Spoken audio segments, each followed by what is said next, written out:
ஆகாஷ்வாணி மதுரை பண்பலை 103.3, ராமேஸ்வரம் பண்பலை 100.9 நேயர்கள் கேட்கவிருப்பது ஃபார்ம் டு சிட்டி விளம்பரதாரர் நிகழ்ச்சி.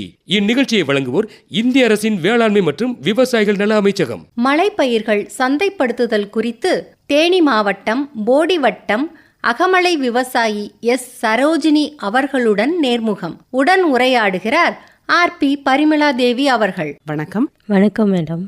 என்னுடைய பேர் எஸ் சரோஜினி.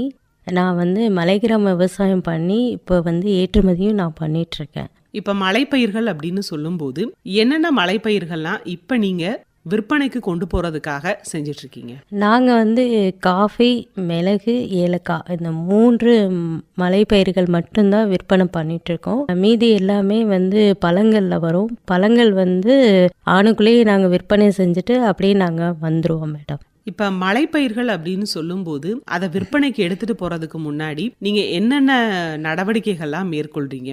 ஏன்னா இப்போ மிளகை நம்ம பச்சை மிளகாய் எடுப்போம், அதுக்கப்புறம் அதை காய வைக்கணும். இப்போ ஏலக்காய் அப்படின்னும் போது நல்லா முதிர்ச்சி அடைந்த ஏலக்காய் எடுத்துட்டு அதை காய வைக்கணும். அப்படி இருக்கும்போது எப்படி அதை செய்கிறீங்க நீங்கள்? இப்போ மிளகு நாங்கள் காயாவே கொடியிலேருந்து நாங்கள் எடுத்துருவோம். ஒரு இடத்துல காய வைப்போம். காய வச்ச பிறகு தான் அதை நாங்கள் விற்பனை பண்ணிகிட்ருக்கோம். மிளகு காயாக கொடுத்தீங்கன்னா கிலோ 250 ரூபா. அதே நீங்கள் காய வச்சு கொடுத்தீங்கன்னா கிலோ 800 ரூபா. அப்போ காய வைக்கிறது ஒரே ஒரு ப்ராசஸ் தான். அதை காய வச்சு கொடுக்கும்போது 800 ரூபா போகுது அப்படின்னா அந்த 600 ரூபா நம்மளுக்கு எக்ஸ்ட்ரா வருது அப்படின்றதான் நாங்கள் நினச்சி அதை காய வச்சு தான் நாங்கள் சேல் பண்ணுவோமே தவிர காய வைக்காமல் அப்படியே நாங்கள் கொடுக்க மாட்டோம். இப்போ தரம் பிரிக்கிறது அப்படின்ற ஒரு செய்கை இதில் இருக்கு. இப்போ மிளகா இருக்கட்டும், ஏலக்காயா இருக்கட்டும், எந்த வகையில் தரம் பிரித்து நீங்கள் விற்பனைக்கு கொண்டு போகிறீங்க?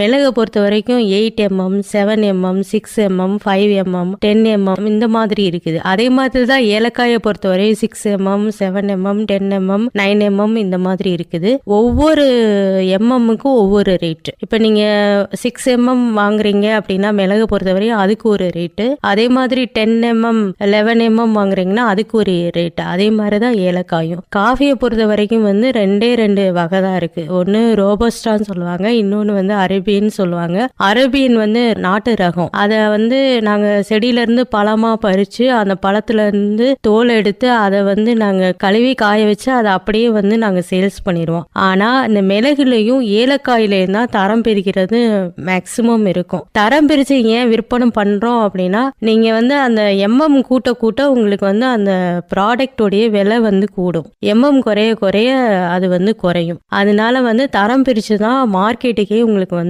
அந்த சரக்குன்றது வரும். மலைப்பயிர்கள் அப்படின்னு சொல்லும்போது வாழை, அதே சமயம் காஃபி, மிளகு, அப்புறம் ஏலக்காய், இது எல்லாமே விற்பனைக்கு கொண்டு போறீங்க அப்படின்னு சொல்றீங்க. இப்போ நீங்கள் இருக்கிறது அகமலை அப்படின்றது ரொம்ப ஒரு மலை கிராமம். அதிகளவு சாலை வசதிகள் இருக்கா அப்படின்னா கொஞ்சம் சிரமமான இடமா தான் இருக்கு. அப்படி இருக்கும்போது அங்கிருந்து எப்படி இந்த மலைப்பயிர்களை கொண்டு எப்படி விற்பனைக்கு எடுத்துட்டு போறீங்க? அகமலை கிராமத்துல இருந்து கழுத, குதிரை மூலம் தான் எங்களுடைய சரக்குகளை பெரிய குளத்துக்கு கொண்டு வருவோம். பெரிய குளத்துல இருந்து நாங்கள் திண்டுக்கல் கொண்டு போயிட்டு அங்கே ஒரு யூனிட் போட்டிருக்கோம் திண்டுக்கல்ல. ஏன்னா அந்த கிராமத்தில் எந்த விதமான ஒரு டெக்னாலஜியும் கிடையாது அப்படின்றதுனால இங்கே திண்டுக்கல் கொண்டு தான் ப்ராசஸ் பண்ணி விற்பனை பண்ண முடியுமே தவிர அங்கே வச்சு எதுவுமே பண்ண முடியாது. பெரிய குளத்துல இருந்து அதுக்கப்புறம் திண்டுக்கலுக்கு தான் நீங்க கொண்டு போறீங்க அப்படின்னு சொல்றீங்க. இப்ப கொண்டு போகும்போது எப்படி பச்சையாவே நீங்க எடுத்துட்டு போயிடுறீங்க? அதுக்கப்புறம் என்னென்ன ப்ராசஸ்லாம் நீங்க செய்யறீங்க விற்பனைக்கு போறதுக்கு முன்னாடி? மிளகை காயா கொண்டு வந்துருவோம் திண்டுக்கலுக்கு. அதை கொண்டு வந்துட்டு என்ன பண்ணுவோம் அப்படின்னா ஒரு காட்டன் வேஷ்டி இல்லை அதில் நல்லா தரையில விரிச்சு அதுக்கு மேலே அந்த மிளகு காய கொட்டி நாங்கள் காய வைப்போம். அதாவது சரக்கு ஒரு 2 நாளாவது நல்லா காயணும். நம்ம பாரம்பரியமாக காய வைக்கிறது. இது ஒரு 2 நாள் ஆகும், 3 நாள் ஆகும். இல்லை நான் இம்மீடியட்டாக எனக்கு சரக்கு வேணும் அப்படின்னா சோலார் ட்ரையர் மூலம் காய வச்சுருவோம். சோலார் ட்ரையரில் போடும்போது உங்களுக்கு 5 மணி நேரத்தில் அந்த சரக்கு ரெடி ஆயிரும். அப்போது 2 நாள் 3 நாள் அப்படின்றத விட சோலார் ட்ரையரில் ஒரு 5 மணி நேரம் அப்படின்றது ஒரு ஈஸி இதாக இருக்கும். அப்படின்றதுனால நாங்கள் சில நேரங்களில் சோலார் ட்ரையர் ஃபாலோ பண்ணுவோம். இல்லாட்டி இந்த பாரம்பரிய முறையிலே நாங்கள் காய வச்சு கொடுத்துருவோம். இப்போ மலைப்பயிர்கள் அப்படின்னு சொல்லும்போது கிட்டத்தட்ட பணப்பயிர்கள் தான். ஏன்னா மிளகா இருக்கட்டும், ஏலக்காயா இருக்கட்டும், இதுக்கு எப்பொழுதுமே மவுஸ் ஜாஸ்தி அப்படின்ற அளவுக்கு இருக்கும். அதாவது அப்படியே வித்தாலும் காசு தான், அதே சமயம் மதிப்பு கூட்டி விற்கிறது அப்படின்றதும் இருக்கு. அப்படி இருக்கும்போது நீங்க இந்த மாதிரி மதிப்பு கூட்டுதல் அப்படின்ற ஒரு இடத்துல செஞ்சிட்டு இருக்கீங்களா? கண்டிப்பா பண்ணிட்டு இருக்கோம் மேடம். இப்ப மிளகுலே 2 ரகம் இருக்குது. கருப்பு மிளகு ஒண்ணு இருக்குது, வெள்ளை மிளகு ஒண்ணு இருக்குது. இப்ப வெள்ளை மிளகு அப்படின்னா என்ன அப்படின்னா, இப்ப மிளகு காயில நல்லா பழுத்து ரெட் கலர்ல ஆகி அதுவே கீழே விழுகும். அதை எடுத்து காய வச்சு விற்கும் போது அது வெள்ளை மிளகு. சரிங்களா? அதே அந்த பச்சை கலர்ல இருக்கிற அந்த காய் எடுத்து காய வச்சோம் அப்படின்னா அது கருப்பு மிளகு. இது நம்ம தரம் பிரிச்சிடறோம். இது தரம் பிரிச்சு நாங்க என்ன பண்றோம் அப்படின்னா, இந்த வெள்ளை மிளகை பவுடர் பண்றோம். 1 கிலோ எனக்கு வெள்ளை மிளகு பவுடர் வேணும் அப்படின்னா 1.25 கிலோ நாங்க ஆட் பண்ணுவோம். அதுல எங்களுக்கு ஒரு 400 ரூபாய் லாபம் கிடைக்கும். இதுதான் மதிப்பு கூட்டுதல். மதிப்பு கூட்டுதல்ல பண்ணீங்க அப்படின்னா உங்களுக்கு லாபமும் அதிகம். அதே மாதிரி ப்ராடக்ட் இன்க்ரீஸ் பண்ணலாம். இப்ப மிளகு அப்படின்றது ஒரு ப்ராடக்ட், அப்ப மிளகு பொடின்றது இன்னொரு ப்ராடக்ட், இப்ப மலை வாழைப்பழம்ன்றது ஒரு ப்ராடக்ட், மலை வாழைப்பழ சிப்ஸ்ன்றது இன்னொரு ப்ராடக்ட். அந்த மாதிரி நம்ம மதிப்பு கூட்டும் போது ப்ராடக்ட் இன்க்ரீஸ் ஆகும். ப்ராடக்ட் இன்க்ரீஸ் ஆக ஆக உங்களுக்கு ஒண்ணுல லாபம் கம்மியானா கூட இன்னொன்னுல லாபம் அதிகமாகும். அப்ப லாபம் அதிகமாகும் போது நம்மளுக்கு பிசினஸ்ல தோல்வியே வராது. அதுக்கு நீங்க மதிப்பு கூட்டி பண்ணுங்கன்றது எங்களுக்கு சொல்லுவாங்க. மதிப்பு கூட்டி விற்பனை செய்யும் போது நிறைய லாபம் கிடைக்குது அப்படின்ற ஒரு வார்த்தையை சொன்னீங்க. அதே சமயம் இன்னொரு புறம் பார்க்கும்போது நிறைய மலைப்பயிர்கள் ஏற்றுமதியும் செய்யறாங்க. இப்ப நீங்க டைரக்ட் மார்க்கெட்டிங் அப்படின்னு ஒரு விஷயம் சொன்னீங்க. அதே சமயம் வெளிநாடுகளுக்கு இல்ல வெளி மாநிலங்களுக்கு ஏற்றுமதி செய்யறதுக்கான வாய்ப்புகளும் நிறைய இருக்கு. அப்படி இருக்கும்போது இதற்கான முயற்சிகள் நீங்க செஞ்சிட்டு இருக்கீங்களா? கண்டிப்பா செஞ்சிருக்கோம் மேடம். இப்ப ஐஇ கோடுன்னு சொல்லிட்டு ஒன்று வாங்கியிருக்கோம் எங்க பிசினஸ்ல. ஐஇ கோடுனா இம்போர்ட் எக்ஸ்போர்ட் கோடுன்னு சொல்லுவாங்க. ஸோ இந்த கோடு வாங்கினாதான் நம்ம எக்ஸ்போர்ட் பண்ண முடியும். எக்ஸ்போர்ட் பண்றது மிகப்பெரிய விஷயம் அப்படின்னு நிறைய பேர் நினைக்கிறீங்க. அது மிகப்பெரிய விஷயம்லாம் கிடையாது. அதுக்காக ட்ரைனிங் நம்ம தமிழ்நாடு கவர்மெண்ட்ல எடுத்துட்டு நம்ம எக்ஸ்போர்ட் பண்ண ஆரம்பிச்சோம் அப்படின்னா கண்டிப்பா அதுல சக்சஸ் பண்ணலாம் அப்படின்றதான் என்னுடைய கருத்து. ஆனா எக்ஸ்போர்ட்ல என்ன எதிர்பார்க்கறாங்க அப்படின்னா, இப்ப மலை வாழைப்பழத்தை நீங்க பேக்கிங் பண்ணி கொடுக்கறதுக்கு பதிலா அது சிப்ஸாவோ மலை வாழைப்பழத்துல தேன் மிக்ஸ் பண்ணி அதை ஒரு ப்ராடக்டாவும் பண்ணலாம். அதுக்கான ட்ரைனிங்ஸ் எடுத்துக்கிட்டு நம்ம பண்ணும்போதும் அது சிறப்பா அமையும்ன்றதுதான் எங்களுடைய கருத்து. இப்ப நீங்க நிறைய விஷயங்கள் சொல்லும்போது மதிப்பு கூட்டி விற்கிறதுனால நிறைய லாபங்கள் கிடைக்கும் அப்படின்றத சொல்லியிருந்தீங்க. இப்ப அப்படி இருக்கும்போது முதல் முறையே நம்ம அதிக அளவுல லாபம் அப்படின்றத தாண்டி என்னென்ன முயற்சிகள் எடுத்து வச்சோம் அப்படின்னா பெரிய அளவுக்கு இழப்புகளை தவிர்த்து இந்த சந்தைப்படுத்துதல சாதிக்க முடியும்? இந்த சந்தைப்படுத்துதல்ல நம்ம எதை நோக்கி போகணும் அப்படின்னா டைரக்ட் மார்க்கெட்டிங்கை தான் நோக்கி போகணும். இன்டைரக்ட் மார்க்கெட்டிங்கோ இல்லை மீடியேட்டர் மூலமாகவோ போனீங்க அப்படின்னா அது சக்ஸஸ்ஃபுல்லாக வராது. ஏன் டைரெக்டாக நீங்கள் வாடிக்கையாளரை போய் சந்திங்க, டைரெக்டாக உங்கள் பொருளை சேல் பண்ணுங்க சொல்கிறேன் அப்படின்னா, வாடிக்கையாளருடைய மனநிலை என்னது, நம்ம ப்ராடக்டுடைய குவாலிட்டி என்னது, நம்ம ப்ராடக்ட் அவங்களுக்கு பிடிச்சிருக்கா இல்லையா நம்மளே தெரிஞ்சுக்க முடியும். அதே மீடியேட்டர் மூலம் ஆன்லைன் மூலம் நம்ம சேல் பண்ணோம் அப்படின்னா அதுக்கு வாய்ப்புகளே கிடையாது. அதே மாதிரி எக்ஸ்போர்ட் பண்ணும்போதும் என்ன மிகப்பெரிய ஒரு சவால் என்ன அப்படின்னா, எக்ஸ்போர்ட் பண்ணுறது நம்ம ப்ராடக்ட் பேஸ்டாக எக்ஸ்போர்ட் பண்ணுறதுன்னு இருக்குது, சர்வீஸ் பேஸ்டாக எக்ஸ்போர்ட் பண்ணுறதுன்னு இருக்குது. நம்ம ப்ராடக்ட் பேஸ்டா போயிட்டோம் அப்படின்னா இந்த வாட்ஸ்அப்பில் காமிங்க, அதே மாதிரி நான் பார்க்காமையே வாங்கிக்கிறேன் அப்படின்னா அதுக்கெல்லாம் ஒத்துக்காதீங்க. ஃபர்ஸ்ட் சாம்பிள் அனுப்பி அந்த சாம்பிள் நல்லா இருந்துச்சுன்னா உங்கள் ப்ராடக்டை அதுக்கப்புறம் அவங்களே கேட்கும் போது நீங்கள் கொரியர் பண்ணிக்கலாம். சந்தைப்படுத்துதல் அப்படின்னு சொல்லும்போது நிறைய சவால்களை சந்திக்க வேண்டியதா தான் இருக்கு.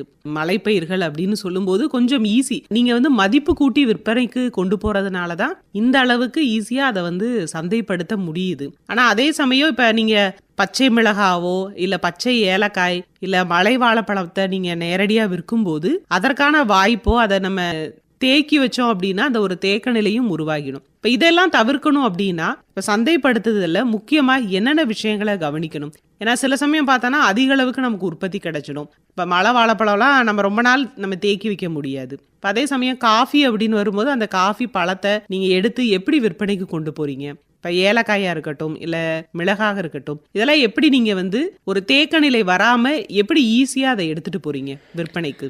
இந்த கேள்வி ரொம்ப அருமையான கேள்வி மேடம். தேக்க நிலை அப்படின்றது எல்லா விவசாயிகளுக்கும் இருக்கக்கூடிய மிகப்பெரிய பிரச்சனை. இப்போ இந்த மாதம் மிளகு வருது அப்படின்னா இந்த மாதம் எங்களுடைய வாட்ஸ்அப்பில் மிளகு வந்து இந்த மாதம் சீசன் சொல்லி போட்டுடுவோம். ஒரு 10-20 குரூப்புக்கு வந்து நாங்கள் ஃபார்வர்ட் பண்ணிடுவோம். யாராட்ட இருந்தாலும் ஆர்டர்ஸ் எடுக்கிறோமோ அவங்களுக்குலாம் தனியாக நோட் போட்டு எழுதி வச்சுருவோம். அதை வந்து அப்படியே நாங்கள் வந்து அவங்களுக்கு வந்து அனுப்பி விட்டுடுவோம். இதனால தேக்க நிலையை வந்து கம்மி பண்ண முடியும். அதே மாதிரி ஏலக்காய் சீசன் வரும்போது தான் அந்த வாட்ஸ்அப் கடையை நான் ஓப்பன் பண்ணுவேன். அப்போ ஏலக்காய் சீசன் போட்டு விட்டேன்னா அந்த ஏலக்காய் எவ்வளோ ஆர்டர்ஸ் வருதோ அதை எல்லாமே நாங்கள் வந்து அதை ஃபில்ஃபில் பண்ணி அனுப்பி விட்டுடுவோம். மீதி இருக்க சரக்கை என்ன பண்ணுவோம் அப்படின்னா அப்போ அந்த வியாபாரியை பிடிச்சி வியாபாரிகள் கையில் கொடுத்துருவோம். அவ்வளோதான். ஆனால் ரொம்ப நாள் மிளகும் ரொம்ப நாள் வந்து ஏலக்காயும் வைக்க முடியாது குடோனில். ஏன்னா இப்போ மிளகு நீங்கள் எடுத்துக்கிட்டீங்க அப்படின்னா அந்த சீசனில் தான் அந்த மிளகுடைய தன்மை வந்து நல்லாயிருக்கும். சீசன் மாறிடுச்சு அப்படின்னா அது வந்து கூடு கூடாக கட்டிடும். அப்போ கூடு கூடாக கட்டும்போது எனக்கு வந்து அது லாஸ் ஆயிரும். அப்போது ஃபஸ்ட்டு வந்து நான் வந்து இல்லத்தரசிகள்கிட்ட தான் நாங்கள் ஆர்டர்ஸே எடுப்போம். எனக்கு மிகப்பெரிய வாடிக்கையாளர்கள் அப்படின்னா இல்லத்தரசிகள் தான். அவங்ககிட்ட ஆர்டர்ஸ் எடுத்துட்டு அவங்களுக்கு கொடுத்தது மிச்சம் போக தான் நான் வியாபாரிகளுக்கு கொடுப்பேன். இல்லை மேடம் எனக்கு இந்த டைம் வேணும் அப்படின்னா கூட மலையில் கூட நாங்கள் வந்து வச்சுருப்போம். மலையில் வச்சுருந்தோம் அப்படின்னா அந்த தேக்க நிலை இருந்தாலும் கூட அந்த சூழ்நிலைக்கு சரக்கு அப்படியே தான் இருக்கும். நிறைய விவசாய பெருமக்கள் பார்க்கும்போது எங்களோட விளைநிலத்தில் இருக்கிறத நாங்கள் நேரடியாக விற்பனை செய்கிறோம். இணைய வழி விற்பனை அப்படின்றது வந்து இப்போ நிறைய இருக்குது. அதே சமயம் அரசும் கூட இந்த நாம் அப்படின்ற ஸ்கீம் எல்லாம் இப்போ அறிமுகப்படுத்தி இருக்காங்க. இப்போ இந்த சந்தைப்படுத்துதல்ல இந்த மாதிரி விஷயங்கள்லாம் எப்படி இருக்கு? இல்லை, ஆன்லைன் விற்பனை அப்படின்றது வந்து நெட்வொர்க் தெரிஞ்சால் தான் பண்ண முடியும். ஒரு விவசாயிக்கு வந்து நெட்வொர்க் தெரியுமா அப்படின்னா தெரியாது. இப்போ நானே ஆன்லைன் பிஸ்னஸ் பண்ணுறேன் அப்படின்னா எனக்கே நிறைய ஏமாற்றங்கள் இருக்கு. ஆன்லைனில் வருவாங்க, மேடம் ஒரு 5 கிலோ மிளகு போட்டு விடுங்கன்னு சொல்லுவாங்க.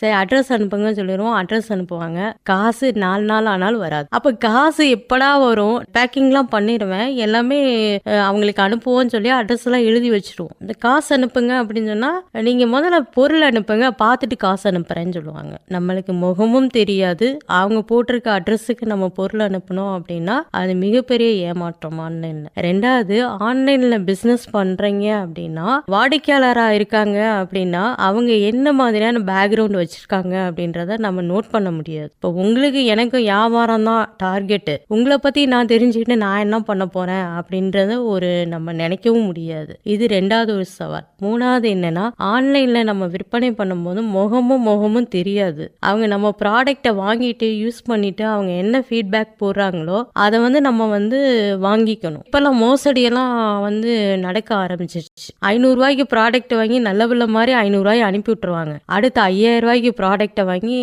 எதுவுமே தெரியாம செல்ல சுவிட்ச் ஆஃப் பண்ணிட்டு போயிடுவாங்க. அப்ப அந்த 500 ரூபாய் வருது அப்படின்றதுல 5000 ரூபாய்க்கான பொருள் நம்ம அனுப்பணும் அப்படின்னா நம்ம வந்து அங்க ஏமாற்றங்கள் தான் வரும். அதனால ஆன்லைன் பிசினஸ் பண்ணணும் அப்படின்னா ப்ராப்பரான ட்ரைனிங் வேணும். 2வது வந்து ஒருத்தவங்க ஆன்லைன்ல கேட்குறாங்க அப்படின்னா பணம் வாங்காம ப்ராடக்ட் அனுப்பணும்னா மிகப்பெரிய சவாலை சந்திக்க வேண்டியது. அதே மாதிரி ஆன்லைன் பண்றது என்னை பொறுத்த வரையும் உட்கார்ந்துக்கிட்டே பண்ணலாம் தான், இல்லைன்னு சொல்லலை. பட் நம்ம ப்ராடக்ட் அந்த டெஸ்டிமோனியல்னு சொல்லுவாங்க, அதுவே வந்து சரியா வராது. நம்மளுக்கு இப்போ சரியா வராத பட்சத்துல அவங்க ப்ராடக்ட் யூஸ் பண்ணாங்கல்ல, அப்ப நல்லா இருந்ததா, இது ஏன் என்ன ஃபீட்பேக் போடாம இருக்காங்க, இதை கவனிக்கிறதே ஒரு பெரிய வேலையா இருக்கும். அப்போ நம்மளுக்கு வந்து அது தேவையில்லாத ஒரு மன அழுத்தங்கள் வர்றதுக்கும் இது வந்து இந்த ஆன்லைன் பிஸ்னஸ்ல நிறைய உண்டு. மழை பயிர்கள் அப்படின்னு பார்க்கும்போது நிறைய லாபம் தரக்கூடிய விஷயங்களும் இருக்கு. அதை முறையா நம்ம சந்தைப்படுத்தும் போது நிறைய லாபம் வருவதற்கான வாய்ப்புகளும் இருக்கு. இப்ப ஒரு சந்தைப்படுத்துதல் அப்படின்னு சொல்லும் போது ஒரு விவசாயியா, அதே சமயம் இப்ப நீங்க வந்து இந்த சந்தைப்படுத்துதலை செஞ்சிட்டு இருக்கீங்க அப்படின்னும் போது நீங்க கூறும் ஆலோசனைகள் அப்படின்றது என்னவா இருக்கும்? எல்லா விவசாயிகளுக்கும் இல்லை, எல்லா பிஸ்னஸ் மேனுக்கும் என்ன சொல்றேன் அப்படின்னா, சந்தைப்படுத்துதல்ல நேரடி விற்பனையை மட்டும் தேர்வு பண்ணுங்க. நம்ம வந்து நம்ம ப்ராடக்டுடைய குவாலிட்டி, நம்ம ப்ராடக்டுடைய குவான்டிட்டி எல்லாமே வந்து சக்ஸஸ்ஃபுல்லாக போயிட்டுருக்கு வாடிக்கையாளர் மத்தியில் அப்படின்னா அதுக்காக நம்ம தான் போய் வாடிக்கையாளர்கிட்ட பேசணுமே தவிர நேரடி விற்பனையை தான் நம்ம வந்து செலக்ட் பண்ணணுமே தவிர மறைமுக விற்பனை, மீடியேட்டர்ஸ், ஏஜென்சி இந்த மூலியம்லாம் போயிட்டோம்னா அது வந்து சஸ்டைனபிளும் ஆகாது, சக்ஸஸ்ஃபுல்லாகவும் வராது. அதாவது மலைப்பயிர்களுக்கான சந்தைப்படுத்துதல் எப்படி விற்பனையை அதிகப்படுத்தலாம் அப்படின்றதுக்கான நிறைய வழிமுறைகளை இன்னைக்கு விவசாய பெருமக்களுக்காக சொல்லியிருக்கீங்க. நிலையத்தின் சார்பாகவும் நேயர்களின் சார்பாகவும் விவசாய பெருமக்கள் சார்பாகவும் எங்களுடைய மனமார்ந்த நன்றிகள். நன்றி மேடம். இதுவரை மலைப்பயிர்கள் சந்தைப்படுத்துதல் குறித்து தேனி மாவட்டம் போடி வட்டம் அகமலை விவசாயி எஸ் சரோஜினி அவர்களின் நேர்முகம் இடம்பெற்றது. உடன் உரையாடினார் RP பரிமளாதேவி அவர்கள். நேயர்கள் இதுவரை கேட்டது ஃபார்ம் டு சிட்டி விளம்பரதாரர் நிகழ்ச்சி. இந்நிகழ்ச்சியை வழங்கியோர் இந்திய அரசின் வேளாண்மை மற்றும் விவசாயிகள் நல அமைச்சகம்.